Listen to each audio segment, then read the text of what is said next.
कलयुग में यदि किसी व्रत को तुरंत फल देने वाला माना गया है तो वह श्री सत्यनारायण भगवान का व्रत है। यह कथा केवल सुनने को नहीं बल्कि जीवन को संकटों से मुक्त करने वाली दिव्य कथा है। कहा जाता है कि जो भी भक्त श्रद्धा विश्वास के साथ श्री सत्यनारायण भगवान की पावन कथा को सुनता है या करवाता है, उसके सभी विघ्न दूर हो जाते हैं। घर में सुख समृद्धि शांति और धन वैभव का वास होता है। आज इस पवित्र अवसर पर आइए हम सब मिलकर श्री हरि विष्णु को समर्पित ये सत्य धर्म और विश्वास की इस अमृत कथा को श्रवण करते हैं। श्री सत्यनारायण भगवान आपकी सभी मनोकामनाओं को पूर्ण करे। बोलो श्री सत्यनारायण भगवान की जय। तो चलिए हम सत्यनारायण भगवान की कथा शुरू करते हैं। सत्यनारायण भगवान की व्रत कथा। एक समय की बात है, नैमिषारण्य तीर्थ में 88,000 ऋषियों ने श्री सूत जी से पूछा, हे प्रभु, इस कलयुग में वेद विद्या रहित मनुष्य को प्रभु भक्ति किस प्रकार मिल सकती है तथा उनका उद्धार कैसे होगा। हे मुनि श्रेष्ठ, कोई ऐसा तप बताइए जिससे थोड़ी समय में ही पुण्य मिले और मनवांछित फल का प्राप्ति हो। इस प्रकार की कथा सुनने की हम सब इच्छा रखते हैं। सर्वशास्त्रों के ज्ञाता सूत जी बोले, हे वैष्णवों, मैं पूज्य आप सभी ने प्राणियों के हित की अच्छी बात पूछी है, इसलिए मैं आपको एक ऐसे श्रेष्ठ व्रत को लोगों को बताऊंगा जिसे नारद जी ने लक्ष्मी नारायण जी से पूछा था और लक्ष्मीपति ने मुनि श्रेष्ठ नारद जी से कहा था। अब आप इसे ध्यान से सुनिए।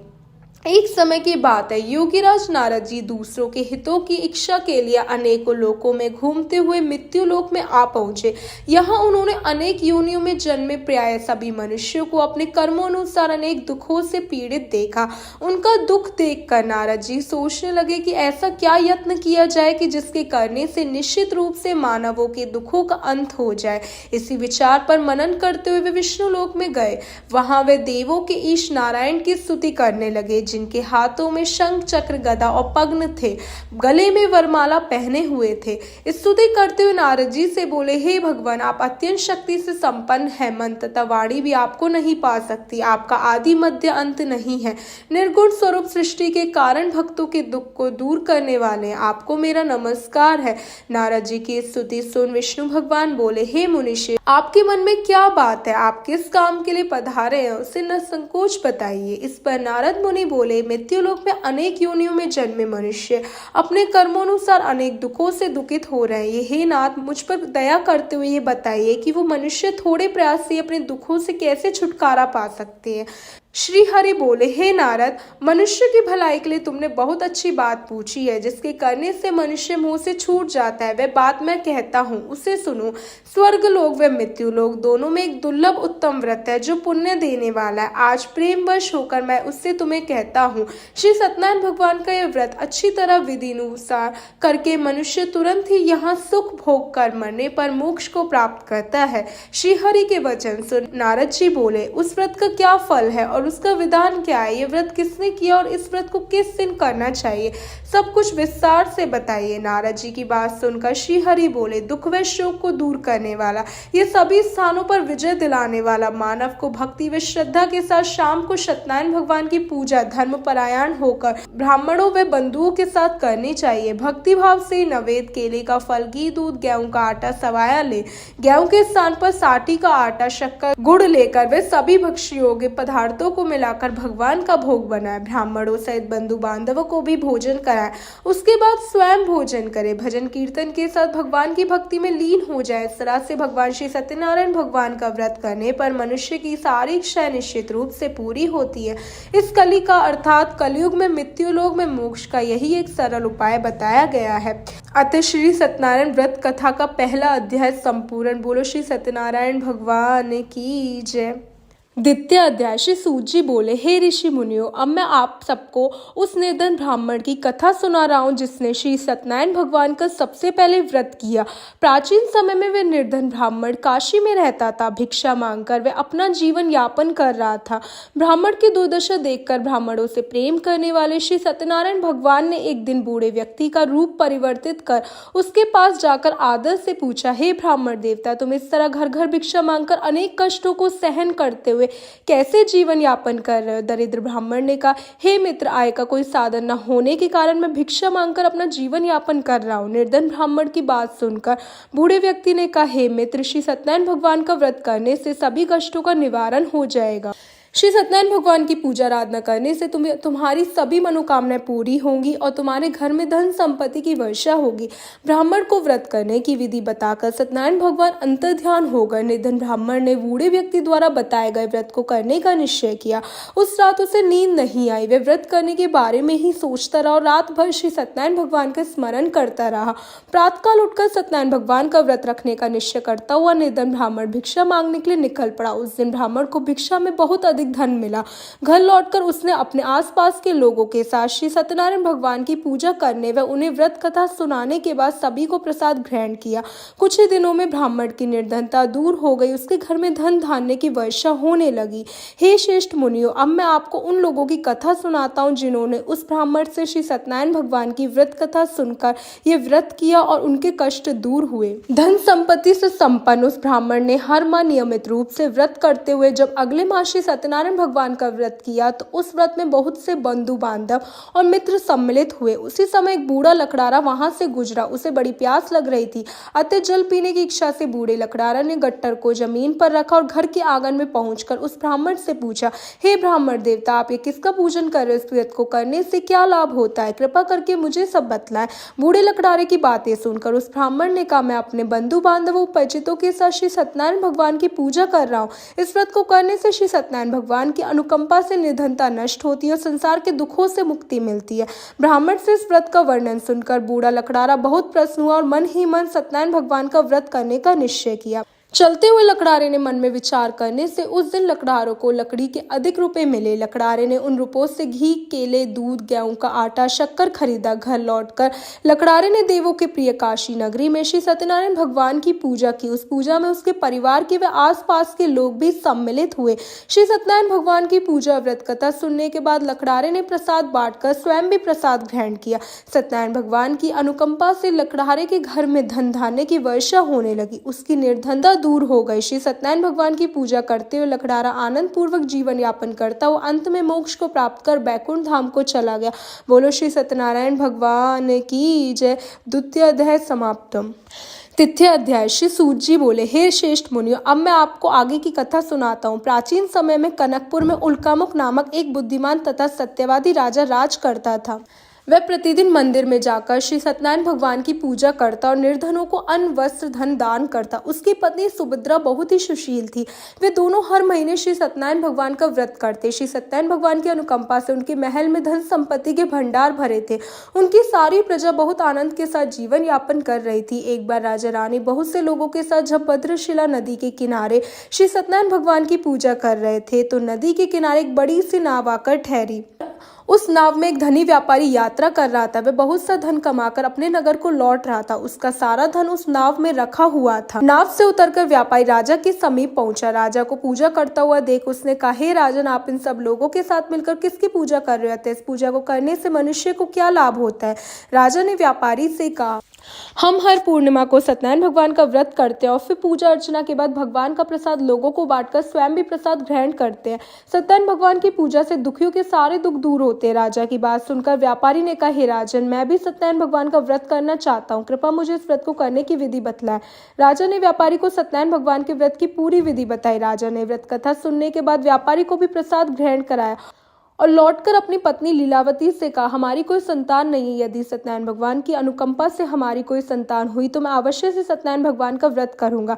व्यापारी के ऐसे निश्चय करने के कुछ समय बाद लीलावती गर्भवती हुई। 10वें महीने में उसने एक सुंदर कन्या को जन्म दिया। व्यापारी ने पुत्री जन्म पर बहुत खुशियां मनाई, लेकिन सत्यनारायण भगवान का व्रत नहीं किया। जब उसकी पत्नी लीलावती ने अपने पति से व्रत करने के लिए कहा तो वह बोला, अभी क्या जल्दी है, इसका विवाह होने पर अवश्य श्री सत्यनारायण भगवान का व्रत करूंगा। अपने पति के वचन सुनकर लीलावती चुप रह गई। व्यापारी की कन्या कलावती शुक्ल पक्ष के चंद्रमा की तरह बढ़ने लगी। एक दिन व्यापार में बहुत सा धन कमाकर घर लौटे व्यापारी ने अपनी बेटी को सहेलियों के साथ उपवन में घूमते देखा तो उसे उसके विवाह की चिंता होने लगी। व्यापारी ने कलावती के लिए सुयोग्य वर ढूंढने के लिए अपने सेवकों को दूर दूर के नगरों में भेजा। व्यापारी के सेवक कंचनपुर नगर में पहुंचे। उस नगर में उन्होंने एक वणित पुत्र को देखा। वणित पुत्र अत्यंत सुंदर और गुणवान था। सेवकों ने वापस लौटकर व्यापारी को उस वणित पुत्र के बारे में बताया। व्यापारी उस सुंदर लड़के को देखकर बहुत प्रसन्न हुआ। कलावती का विवाह बहुत ही धूमधाम के साथ उसके साथ करा दिया। दहेज में उसने वरिष्ठ पुत्र को बहुत सा धन दिया। कलावती का विवाह भी हो गया, लेकिन व्यापारी ने श्री सत्यनारायण भगवान का व्रत नहीं किया। लीलावती ने अपने पति से कहा, नाथ, आपने कलावती के विवाह पर श्री सत्यनारायण भगवान का व्रत रखने का कहा था, अब तो आपको व्रत कर लेना चाहिए। पत्नी की बात सुनकर व्यापारी ने कहा, अभी तो मैं अपने दामाद के साथ व्यापार के लिए जा रहा हूँ, व्यापार से लौटने पर श्री सत्यनारायण भगवान का व्रत पूजा अवश्य करूंगा। यह कहकर व्यापारी ने कई नावों में सामान भरा और अपने दामाद तथा सेवकों के साथ व्यापार के लिए निकल पड़ा। उस व्यापारी द्वारा बार बार व्रत का निश्चय करने और फिर व्रत न करने से सत्यनारायण भगवान क्रोधित हो गए और व्यापारी को दंड देने का निश्चय किया। व्यापारी अपने दामाद के साथ रत्नसारपुर में पहुंचकर व्यापार करने लगा। एक दिन कुछ चोर महल में चोरी करके भाग रहे थे। सैनिक उनका पीछा कर रहे थे। भागते चोरों का पीछा करते हुए सैनिक से बचने के लिए चोरी का धन अवसर पाकर व्यापारी की नावों में छिपा दिया। चोरों का पीछा करते हुए सैनिक व्यापारी के पास पहुंचे। उन्होंने व्यापारी की नावों की तलाशी ली तो उन्हें राजा का चोरी किया हुआ धन मिल गया। तब सैनिक व्यापारी उसके दामाद को बंदी बनाकर राजा के पास ले आए। राजा ने उन दोनों को बंदी गृह में डाल दिया, उनका सारा धन भी ले लिया। श्री सत्यनारायण भगवान के प्रकोप से उधर लीलावती पर भी मुसीबतों का पहाड़ टूट पड़ा। उसके घर में चोरी हो गई। चोर सारा धन चुरा कर ले गए। घर में खाने के लिए अन्न भी नहीं बचा। भूख प्यास से व्याकुल होकर व्यापारी की बेटी कलावती एक ब्राह्मण के घर गई। उस ब्राह्मण के घर में श्री सत्यनारायण भगवान की व्रत कथा हो रही थी। उसने भी वहां बैठकर व्रत कथा सुनी और प्रसाद लिया। घर लौटकर कलावती ने अपनी माँ लीलावती को सारी बात बताई। कलावती से श्री सत्यनारायण भगवान की व्रत कथा की बात सुनकर लीलावती ने भी व्रत रखने का निश्चय किया। अगले दिन लीलावती ने अपने परिवार और आसपास के लोगों के साथ श्री सत्यनारायण भगवान की पूजा की। पूजा के बाद सबको प्रसाद बांटकर स्वयं भी प्रसाद ग्रहण किया। लीलावती ने अपने पति और दामाद के घर लौट आने की मनोकामना से श्री सत्यनारायण भगवान का व्रत किया। लीलावती के विधि पूर्वक व्रत करने और प्रसाद ग्रहण करने सत्यनारायण भगवान ने प्रसन्न होकर उसकी मनोकामना पूरी की। उन्होंने राजा चंद्रकेतु को स्वप्न में दर्शन देकर कहा, हे राजन, व्यापारी और दामाद बिल्कुल निर्दोष है।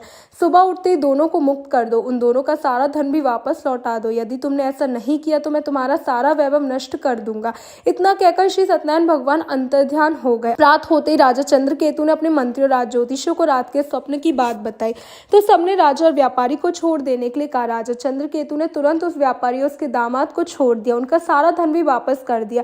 इस प्रकार श्री सत्यनारायण भगवान की अनुकंपा से व्यापारी और उसका दामाद दोनों खुशी खुशी अपने नगर की ओर चल दिए। बोलो श्री सत्यनारायण भगवान की जय। चतुर अध्याय। श्री सूत जी बोले, उस व्यापारी ने अपने दामाद के साथ शुभ मुहूर्तों में नावों द्वारा रत्नसारपुर से प्रस्थान किया। लंबी यात्रा करने के बाद व्यापारी ने एक नगर के किनारे नावों को रोककर भोजन किया और फिर दोनों विश्राम करने लगे। तभी श्री सत्यनारायण भगवान साधु के रूप में व्यापारी के पास पहुंचे और पूछा, हे वणिक, तेरी नावों में क्या लदा हुआ है? व्यापारी ने सोचा, दंडी साधु अवश्य ही कुछ मांगने की इच्छा से सामान के बारे में पूछ रहे हैं। सोच के व्यापारी ने झूठ बोला, हे दंडी, मेरी नावों में तो बेल पत्ते भरे हुए हैं। व्यापारी के झूठे वचन सुनकर सत्यनारायण भगवान क्रोधित होते हुए कहा, हे वैश्य, जो तुमने कहा वही सत्य होगा। इतना कहकर सत्यनारायण भगवान कुछ दूर जाकर अंतर्ध्यान हो गए। उधर व्यापारी दंडी साधु को वहां से खाली हाथ लौटाकर बहुत प्रसन्न हुआ। लेकिन जब व्यापारी ने अपनी नावों में बेल पत्ते भरे देखे तो वे विलाप करके रोने लगा और अपने झूठ बोलने पर प्रायश्चित करने लगा। रोते रोते व्यापारी मूर्छित हो गया। कुछ देर बाद जब उसकी मूर्छा नष्ट हुई तो उसके दामाद ने कहा, आप दुखी मत हुई, ये सब उन दंडी साधु के श्राप के कारण हुआ। अब वही दंडी हमें इस विपत्ति से छुटकारा दिला सकते हैं। दामाद के वचन सुनकर व्यापारी दंडी साधु की तलाश में चल दिया। कुछ देर ढूंढने पर उसे वृक्ष के नीचे दंडी साधु के रूप में सत्यनारायण भगवान मिल गए। व्यापारी ने दंडी साधु के चरणों में गिरकर क्षमा मांगी। दंडी स्वरूप से सत्यनारायण भगवान बोले, हे वणिक पुत्र, तेरे झूठ बोलने के कारण मैंने तुझे दंड दिया। तूने बार बार मेरी पूजा करने के लिए कहा लेकिन कभी मेरी पूजा नहीं की। व्यापारी ने हाथ जोड़कर कहा, हे भगवान, आप तो दीन दुखियों के कष्ट दूर करने वाले, मेरी इस गलती को क्षमा करें। आपके रूप को तो ब्रह्मा आदि भी नहीं जान पाते, फिर भला मैं अज्ञानी आपकी लीला को कैसे समझ पाता। मैं जीवन में कभी झूठ नहीं बोलूंगा। सदैव श्री सत्यनारायण भगवान का व्रत और पूजा किया करूंगा। आप मुझ पर अनुकंपा करें। व्यापारी की क्षमा याचना सुनकर दंडी साधु ने उसे क्षमा कर दिया। उसी समय व्यापारी की नावों में भरे पत्ते धन धान्य में परिवर्तित हो गए। व्यापारी ने अपने सेवकों के साथ अगले दिन श्री सत्यनारायण भगवान का व्रत किया। व्रत करके उनकी पूजा की, सबको प्रसाद वितरित कर स्वयं भी प्रसाद ग्रहण करके व्यापारी अपने नगर की ओर चल पड़ा। अपने नगर पहुंचकर व्यापारी ने एक सेवक को अपने घर भेजा। सेवक ने लीलावती को सूचित किया। उस समय लीलावती और कलावती दोनों श्री सत्यनारायण भगवान की पूजा कर रही थी। पति और दामाद के लौट आने का समाचार सुनकर लीलावती ने पूजा पूरी कर प्रसाद ग्रहण करने के बाद कलावती से कहा, बेटी मैं नदी किनारे जा रही हूँ, तू भी प्रसाद ग्रहण कर शीघ्र ही आ जाना। कहके लीलावती नदी की ओर चल पड़ी, परंतु कलावती पति से मिलने की खुशी में प्रसाद ग्रहण किए बिना ही घर से निकलकर नदी किनारे जा पहुंची। उसके प्रसाद ग्रहण न करने के कारण सत्यनारायण भगवान क्रोधित हो गए। उन्होंने व्यापारी की नावों को नदी में डुबो दिया। अपने पति को वहां न देख कलावती ने रोना शुरू कर दिया। तब व्यापारी ने कहा, पुत्री अवश्य तुझसे कोई भूल हुई है, इसलिए श्री सत्यनारायण भगवान ने तुझे दंड दिया है। तब व्यापारी ने सत्यनारायण भगवान से प्रार्थना की, हे भगवान, मेरे परिवार के किसी भी स्त्री पुरुष से कोई भी भूल हुई हो तो उसे अवश्य क्षमा कर देना। तभी आकाशवाणी हुई, हे वरित पुत्र, तेरी कन्या मेरा प्रसाद ग्रहण के बिना ही चली आई है। यदि अब घर पहुंचकर तेरी कन्या प्रसाद ग्रहण करके वापस आए तो उसे पति के दर्शन अवश्य होंगे। कलावती ने वैसा ही किया। उसके प्रसाद ग्रहण करके वापस लौटने पर नावे जल के ऊपर आ गई। दामाद भी सुरक्षित नदी से निकल आए। घर लौटकर व्यापारी ने अपने परिवार के साथ मिलकर विधि अनुसार श्री सत्यनारायण भगवान की पूजा की। उसकी सभी इच्छाएं पूरी हुई। बोलो श्री सत्यनारायण भगवान की जय। पंचम अध्याय। श्री सूत जी बोले, हे श्रेष्ठ मुनियों, हे ऋषि मुनियों, मैं और भी कथा सुनाता हूँ। कौशलपुर में एक राजा था तुंगध्वज। प्रजा उसकी छत्र छाया में आनंद पूर्वक रह रही थी।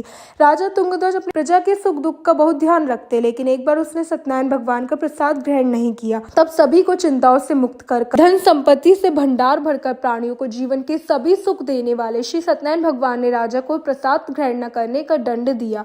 एक दिन राजा तुंगध्वज जंगल में हिंसक पशुओं का शिकार करने निकला था। शिकार का पीछा करते हुए अपने सैनिकों से अलग हो गया और देर तक हिंसक जानवरों का शिकार किया। अतः कुछ देर विश्राम करने के लिए वह एक वृक्ष के नीचे बैठ गया। समीप थी कुछ चारवाए श्री सत्यनारायण भगवान की पूजा कर रहे थे। राजा ने उनके पास से गुजरते हुए सत्यनारायण भगवान को नमस्कार नहीं किया। चारवाओं ने राजा को पूजा के बाद प्रसाद दिया तो राजा ने प्रसाद भी ग्रहण नहीं किया। घोड़े पर सवार अपने नगर की ओर चल दिया। राजा जब नगर में पहुंचा तो देखा कि उसका सारा वैभव नष्ट हो गया। श्री सत्यनारायण भगवान के प्रकोप से राजा निर्धन हो गया। तब राज ज्योतिष ने राजा से कहा, महाराज, आपसे अवश्य कोई भूल हुई है। अगर आप इस भूल का प्रायश्चित कर ले तो सब कुछ पहले जैसा हो जाएगा। राजा को तुरंत अपनी भूल का स्मरण आया। अतः मंदिर में जाकर राजा ने श्री सत्यनारायण भगवान से क्षमा मांगी, उनकी पूजा की। पूजा के बाद प्रसाद ग्रहण करने से सत्यनारायण भगवान की अनुकंपा से चमत्कार हुआ। राजा का खोया हुआ वैभव पुनः लौट आया। श्री सत्यनारायण भगवान की अनुकंपा से जीवन के सभी सुखों का भाग करते हुए राजा अंत में मोक्ष को प्राप्त हुआ। श्री सत्यनारायण भगवान के व्रत पूजा को जो भी मनुष्य करता है उसके सभी दुख चिंताएं नष्ट होती है। सभी मनोकामनाओं को प्राप्त कर मनुष्य मोक्ष को प्राप्त कर सीधे बैकुंठ धाम को जाता है। हे श्री सूत जी ने कुछ पल रुक कर कहा, हे श्रेष्ठ मुनियों, श्री सत्यनारायण भगवान के व्रत को पूर्व जन्म में जिन लोगों ने किया उन्हें दूसरे जन्म में भी सभी तरह के सुख प्राप्त हुए। वृद्ध शतानन ब्राह्मण ने पूर्व जन्म में सत्यनारायण भगवान का विधिवत व्रत किया तो दूसरे जन्म में सुदामा के रूप में भगवान की पूजा करते अंत में मोक्ष को प्राप्त कर बैकुंठ धाम को गए। लकड़हारा ने विधिवत सत्यनारायण भगवान का व्रत किया तो अगले जन्म में निशाचरात बनकर भगवान श्री राम की पूजा की और बैकुंठ को प्राप्त हुए। राजा उल्कामुख ने विधिवत सत्यनारायण भगवान का व्रत किया तो अगले जन्म में दशरथ का जन्म लेकर भगवान राम को अपने पुत्र के रूप में पाकर मोक्ष को प्राप्त हुए। व्यापारी ने मोरध्वज के रूप में जन्म लिया, अपने पुत्र को आरे से चीरकर भगवान की अनुकंपा से बैकुंठ धाम को प्राप्त किया। राजा तुंगध्वज अगले जन्म में मनु के रूप में जन्म लेकर सत्कर्म करते हुए मोक्ष को प्राप्त कर बैकुंठ धाम को चले गए। हे श्रेष्ठ मुनियों, श्री सत्यनारायण भगवान का व्रत और पूजा मनुष्य को सभी चिंताओं से मुक्त करके अंत में मुक्ति पाकर मोक्ष प्रदान करता है। बोलो श्री सत्यनारायण भगवान की जय। ये पूरी कथा समाप्त हुई। अब इसके बाद आपको आरती करनी है और भजन कीर्तन करना है। श्रीमन नारायण नारायण नारायण भजमन नारायण नारायण नारायण लक्ष्मी नारायण नारायण नारायण सत्यनारायण नारायण नारायण श्रीमन नारायण नारायण नारायण।